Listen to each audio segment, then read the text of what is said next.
अस्सलाम वालेकुम। आज के लेक्चर में हम कोरल रीफ और कोरल ब्लीचिंग के बारे में पढ़ेंगे। इस लेक्चर में हम देखेंगे कोरल रीफ क्या होते हैं, कोरल रीफ के क्या क्या फंक्शंस हैं और इनको कौन कौन से थ्रेट्स हो रहे हैं, किस तरह से क्लाइमेट चेंज की वजह से कोरल रीफ्स को अफेक्ट हो रहा है।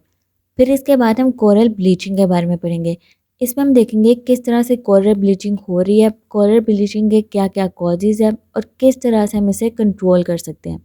तो चलिए शुरू करते हैं।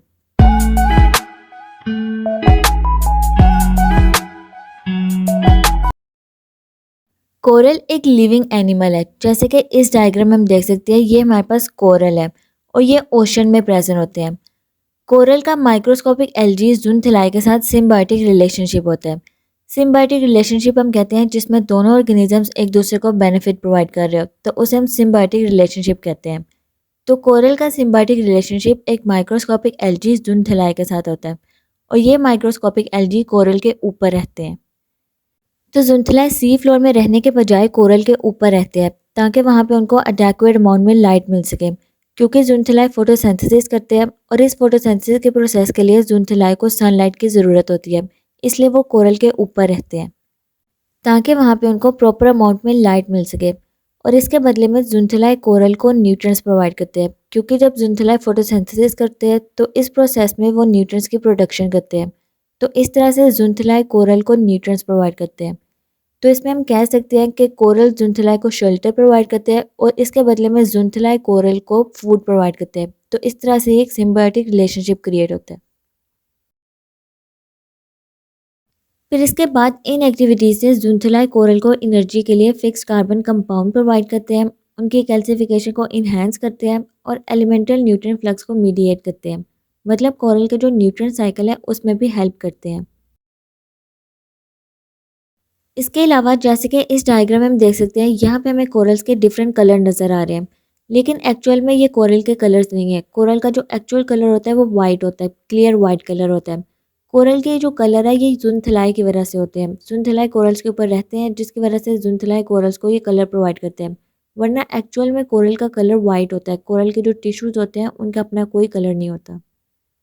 फिर इसके बदले में कोरल जूनथिलाई को रहने के लिए प्रोटेक्टिव इन्वायरमेंट प्रोवाइड करेगा, उनको शेल्टर प्रोवाइड करेगा। इसके अलावा कोरल जूनथिलाई को फोटोसिंथेसिस के प्रोसेस के लिए कार्बन डाइऑक्साइड भी प्रोवाइड करेगा।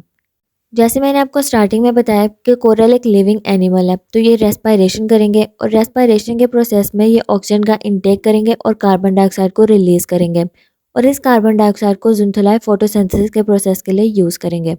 तो इस तरह से ये दोनों एक दूसरे को बेनिफिट प्रोवाइड कर रहे हैं। तो कोरल को ज़ुंथलाई से क्या मिल रहा है? फूड और कलर।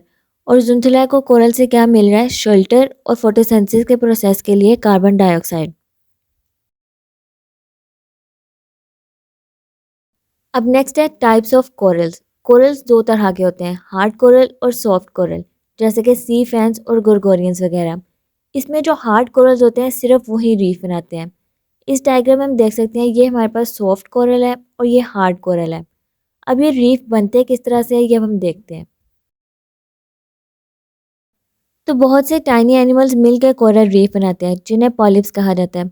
ये पॉलिप्स कोरल के ऊपर रहते हैं, वहाँ पे ग्रो करते हैं और फिर उनकी डेथ हो जाती है।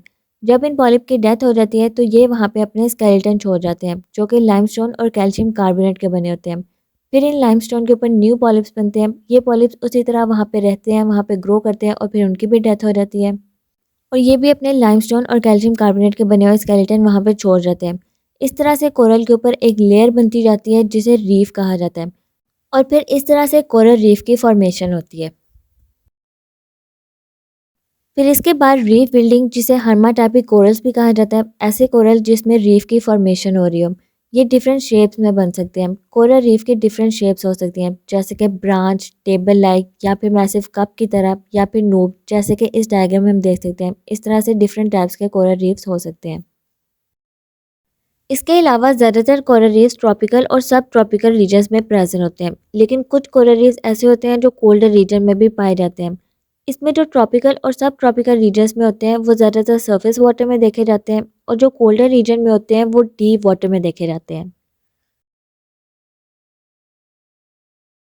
अब हम कोरल रीफ के कुछ फीचर्स देखते हैं। तो कोरल रीफ ज़्यादातर शैलो ट्रॉपिकल एरियाज़ में प्रेजेंट होते हैं जहाँ पे सी वाटर क्लीन, क्लियर और वार्म होता है। इसके अलावा coral reef one of the most productive ecosystem है। जैसे हमने एश्वरीज और डेल्टा के बारे में देखा था, इसी तरह कोरल रीफ भी बहुत ज़्यादा प्रोडक्टिव है और इसमें हाई बायोलॉजिकल डाइवर्सिटी है। इसलिए हम इसे क्लाइमेट वाले टॉपिक में भी पढ़ रहे हैं क्योंकि कोरल रीफ्स का हमारे क्लाइमेट में बहुत इंपॉर्टेंट रोल है। ये बहुत ज़्यादा बेनिफिशियल है और क्लाइमेट चेंज की वजह से कोरल रीफ को बहुत ज़्यादा इफेक्ट हो रहा है। इसके बारे में अब हम आगे देखते हैं। पहले हम इसके फीचर्स को डिस्कस करते हैं। फिर इसके बाद कोरल रीफ किस तरह से हाई प्रोडक्टिविटी कर रहा है। एक तो ये खुद की भी प्राइमरी प्रोडक्शन कर रहा है, इसके अलावा जो सराउंडिंग हैबिटेट है वहाँ से भी कोरल रीफ की प्रोडक्टिविटी को बहुत ज़्यादा सपोर्ट मिल रहा है। फिर इसके बाद कोरल रीफ इकोसिस्टम में बहुत से इन्वर्टिब्रेट, वर्टिब्रेट्स और प्लांट्स इकट्ठे रहते हैं जिसकी वजह से वहाँ पे हाई प्रोडक्टिविटी और बायोडाइवर्सिटी होती है। इसलिए कोरल रीफ इकोसिस्टम को tropical rain forest of the ocean भी कहा जाता है। तो अगर आपको एग्जाम में tropical rain forest of the ocean के बारे में पूछा जाए तो उसमें आपने कोरल रीफ इकोसिस्टम के बारे में लिखना है। क्योंकि कोरल रीफ इकोसिस्टम जो कि कोस्टल इकोसिस्टम का पार्ट है, इसमें बहुत से ऑर्गेनिजम्स जैसे कि प्लांट्स, वर्टिब्रेट्स और इनवर्टिब्रेट्स इकट्ठे रहते हैं जिसकी वजह से वहाँ पे प्रोडक्टिविटी और बायोडाइवर्सिटी ज़्यादा होती है। इसलिए कोरल रीफ इकोसिस्टम को tropical rain forest of the ocean कहा जाता है। अब नेक्स्ट हम कोरल रीफ्स के कुछ फंक्शंस देखते हैं। तो इसमें सबसे पहले कोरल रीफ एक नेचुरल प्रोटेक्टिव बैरियर है जो हमें इरोजन और स्टॉर्म सर्ज से प्रोटेक्ट करती है। जब ओशंस में एटॉमिक प्रेशर की वजह से लहरें बनती हैं तो उसे स्टॉर्म सर्ज कहा जाता है। तो कोरल रीफ एक नेचुरल प्रोटेक्टिव बैरियर है जो इरोजन और स्टॉर्म सर्ज से प्रोटेक्ट करती है। फिर इसके बाद कोरल एनिमल्स के पास ये एबिलिटी होती है कि वो वाटर से प्लांक्टन को कैप्चर कर सके। तो इस तरह प्लांक्टन की सूरत में कोरल एनिमल्स न्यूट्रिएंट्स को भी कैप्चर करते हैं। इसके अलावा कोरल्स का हमें पता है कि ये कैल्शियम कार्बोनेट प्रोड्यूसर है। तो ये एक ऐसे एनिमल्स है जो ओशन में लार्जर अमाउंट में कैल्शियम कार्बोनेट को प्रोड्यूस करते हैं। फिर इसके अलावा कोरल रीफ मैंग्रोव्स को सबस्ट्रेट प्रोवाइड करता है। सबस्ट्रेट हम कहते हैं सरफेस को जहाँ पे मैंग्रोव को प्रॉपर न्यूट्रिएंट्स और शेल्टर मिल सके। मैंग्रोव भी कोस्टल इकोसिस्टम का ही पार्ट है, एश्वरीज और डेल्टा की तरह। तो ये मैंग्रोव को सबस्ट्रेट प्रोवाइड करता है। इसके अलावा कोरल रीफ बहुत से एनिमल्स, प्लांट जिसमें हमारे पास एविफॉना मतलब के बर्ड्स वगैरह भी आ जाते हैं, इनको भी हैबिटेट प्रोवाइड करते हैं, इनको भी रहने की जगह प्रोवाइड करते हैं। तो ये कोरल रीफ के कुछ फंक्शंस हैं और इस तरह से कोरल रीफ हमारे क्लाइमेट को बहुत से बेनिफिट्स भी प्रोवाइड कर रहा है। अब नेक्स्ट हम देखते हैं कोरल रीफ इकोसिस्टम को क्लाइमेट चेंज की वजह से, ह्यूमन एक्टिविटीज़ की वजह से और नेचुरल सोर्सेज की वजह से कौन कौन से थ्रेट्स हो रहे हैं, कौन कौन सी ऐसी एक्टिविटीज़ है जिसकी वजह से कोरल रीफ इकोसिस्टम को अफेक्ट हो रहा है। पहले हम एंथ्रोपोजेनिक कॉजेज़ देखते हैं। तो इसमें हमारे पास सबसे पहले है केमिकल पोल्यूशन जैसे कि पेस्टिसाइड्स और कॉस्मेटिक वगैरह। इसके अलावा इंडस्ट्रियल पोल्यूशन, जब इंडस्ट्री से डायरेक्टली वेस्ट को वाटर बॉडी में डिस्चार्ज कर दिया जाए तो उससे भी कोरल रीफ इकोसिस्टम को अफेक्ट होता है। इसके बाद फिर मैकेनिकल डैमेजेस, इसके अलावा न्यूट्रल लोडिंग और सेडिमेंट लोडिंग, जब वाटर बॉडी में न्यूट्रिएंट्स और सेडिमेंट की कंसंट्रेशन बहुत ज़्यादा हो जाती है तो उससे भी कोरल रीफ इकोसिस्टम को अफेक्ट होता है क्योंकि कोरल क्लीन और क्लियर वाटर में प्रेजेंट होते हैं। तो अगर वहाँ पे न्यूट्रिएंट्स और सेडिमेंट ज़्यादा कंसंट्रेशन में प्रेजेंट हो तो उससे भी इनको अफेक्ट होता है। इसके अलावा shipping, tourism, mining, thermal pollution, intensive fishing, जब ओवर फिशिंग की जाए तो इस सब से भी कोरल इकोसिस्टम को अफेक्ट होता है। फिर इसके बाद नेचुरल सोर्सेज में जैसे कि स्टॉर्म्स, फ्लडिंग, इसके अलावा जब वाटर का टेम्परेचर एक्सट्रीमली हाई या फिर एक्सट्रीमली लो हो जाए तो उससे भी कोरल रीफ इकोसिस्टम को अफेक्ट होता है। इसके अलावा एल नीनो साउथर्न ऑसिलेशन जिसे ईएनएसओ इवेंट्स भी कहा जाता है, इसके वजह से भी कोरल रीफ इकोसिस्टम को इफेक्ट हो सकते हैं। एल नीनो साउथर्न ऑसिलेशन क्या होता है, इसको ये किस तरह से होता है, इसके बारे में मैंने कंप्लीट लेक्चर ऑलरेडी अपलोड किया हुआ है, उसका लिंक मैं डिस्क्रिप्शन में दे दूँगी। तो अगर आपको ईएनएसओ इवेंट्स के बारे में नहीं पता तो आप वहाँ से जाके लेक्चर ले सकते हैं। फिर इसके बाद इस सब की वजह से, नेचुरल डिस्टर्बेंसेस की वजह से या फिर एंथ्रोपोजेनिक एक्टिविटीज़ की वजह से कोरल रीफ को कैसे अफेक्ट होता है, कोरल रीफ की ब्लीचिंग होती है। कोरल रीफ ब्लीचिंग को अगर हम सिंपल वर्ड्स में देखें तो जब गर्ल्स वगैरह ब्लीच करती हैं तो उससे क्या होता है, जब फेस पे या कहीं पे भी ब्लीच की जाती है तो उससे क्या होता है, जो फेशियल हेयर होते हैं उसका कलर लाइट हो जाता है। फॉर एग्जांपल अगर वो पहले ब्लैक है या फिर कोई भी आपका नेचुरल कलर है, ब्राउन, डार्क ब्राउन वगैरह, तो उससे क्या होता है, ब्लीच करने से वो कलर लाइट हो जाता है। इसी तरह जब कोरल रीफ की ब्लीचिंग होती है तो कोरल रीफ का कलर लाइट हो जाता है, वाइट कलर का हो जाता है बेसिकली। अब कोरल ब्लीचिंग क्यों होती है और किस तरह से होती है ये भी हम देखते हैं।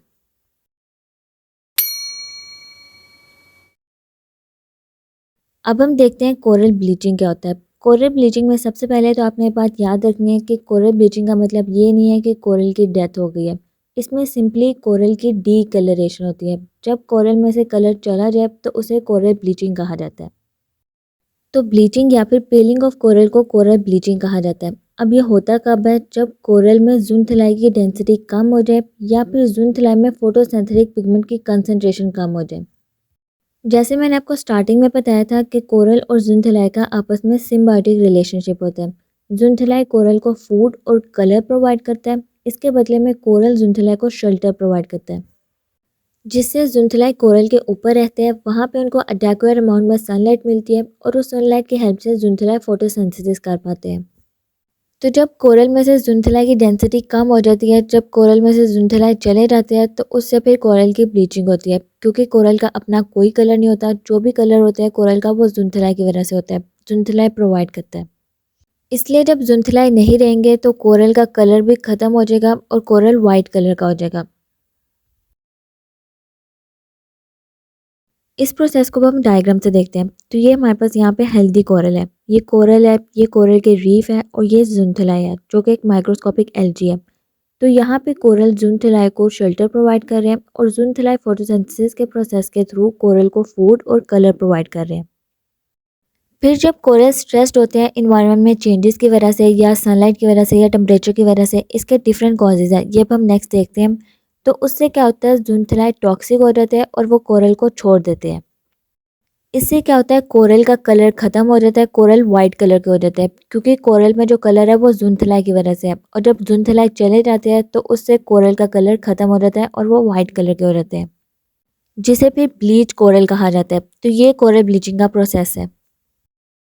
फिर कुछ केसेस में क्या होता है, जब वाटर की कंडीशंस चेंज ना हो, वाटर कंटिन्यूसली ख़राब रहे, तो इससे क्या होता है, कोरल डेड हो जाते हैं। कोरल का जो कलर है वो ब्लैक हो जाता है और वो रिकवर नहीं हो पाते, जिससे फिर डेड कोरल कहा जाता है। जैसे आप इस डायग्राम में देख सकते हैं, यहाँ पे कोरल का कलर बिल्कुल ब्लैक हो गया है। अब नेक्स्ट है कॉजेज ऑफ कोरल ब्लीचिंग। इसमें हम देखते हैं कौन कौन से ऐसे कॉजेज हैं जिसकी वजह से कोरल रीफ स्ट्रेस्ड होते हैं और उससे फिर कोरल रीफ की ब्लीचिंग होती है। तो इसमें सबसे पहले हमारे पास है टेम्परेचर।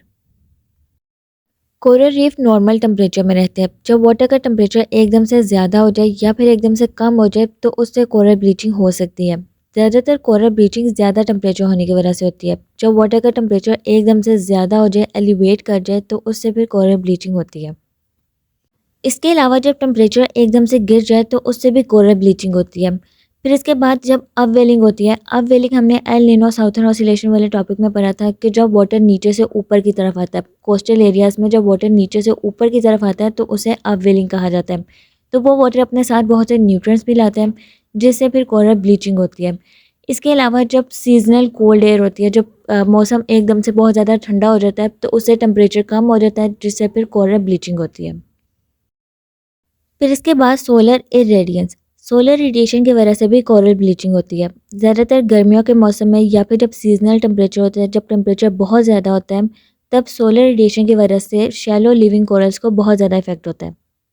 शैलो लिविंग कोरल्स ऐसे कोरल्स होते हैं जो वाटर के सरफेस पे प्रेजेंट होते हैं, जो ज़्यादा पानी के ऊपर होते हैं, उनको सोलर रेडिएशन की वजह से ज़्यादा इफेक्ट होता है।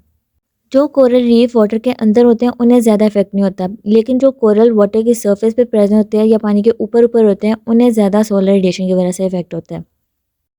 फिर इसके बाद सोलर रेडिएशन का एक बहुत बड़ा रोल है कोरल ब्लीचिंग में। इसमें दोनों फोटोसिंथेटिकली एक्टिव रेडिएशन और अल्ट्रावायलेट रेडिएशन, ये दोनों रेडिएशन कोरल ब्लीचिंग करती है।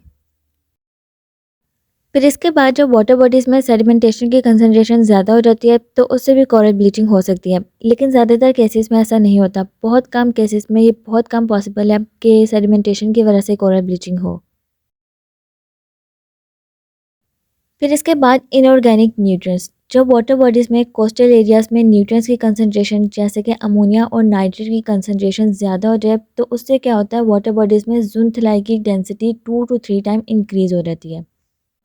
तो इसमें हम ये कह सकते हैं कि न्यूट्रन की कंसंट्रेशन इंक्रीज़ होने से डायरेक्टली कोरल ब्लीचिंग नहीं होती, लेकिन जब वाटर बॉडी में न्यूट्रन की कंसंट्रेशन इंक्रीज़ हो जाती है, जब यूट्रोफिकेशन होती है, तो उससे कोरल की रेजिस्टेंस कम हो सकती है। इसके अलावा डिफरेंट डिजीज़ कॉज हो सकती है। तो ज़्यादा न्यूट्रिएंट्स कोरल को समहाउ अफेक्ट कर सकते हैं, लेकिन इससे ज़ूनथलाई लॉस नहीं होते। ज़ूनथलाई की बल्कि डेंसिटी ज़्यादा हो जाती है। तो ये थे हमारे पास कुछ कॉजेज़ जिसकी वजह से कोरल ब्लीचिंग हो रही है। इसमें हम देख सकते हैं कि ज़्यादातर कोरल ब्लीचिंग क्लाइमेट चेंज की वजह से होती है। जब क्लाइमेट चेंज होता है, जब क्लाइमेट का टेम्परेचर ज़्यादा होता है, जब वाटर का टेम्परेचर ज़्यादा होता है, तो उससे क्या होता है, कोरल्स खुद में से ज़ूनथलाई को निकाल देते हैं और इससे कोरल्स को खुद भी इफेक्ट होता है, क्योंकि ज़ूनथलाई कोरल्स को फूड और कलर दे रहे होते हैं और कोरल्स में से ज़ूनथलाई के निकल जाने को ही कोरल ब्लीचिंग कहा जाता है।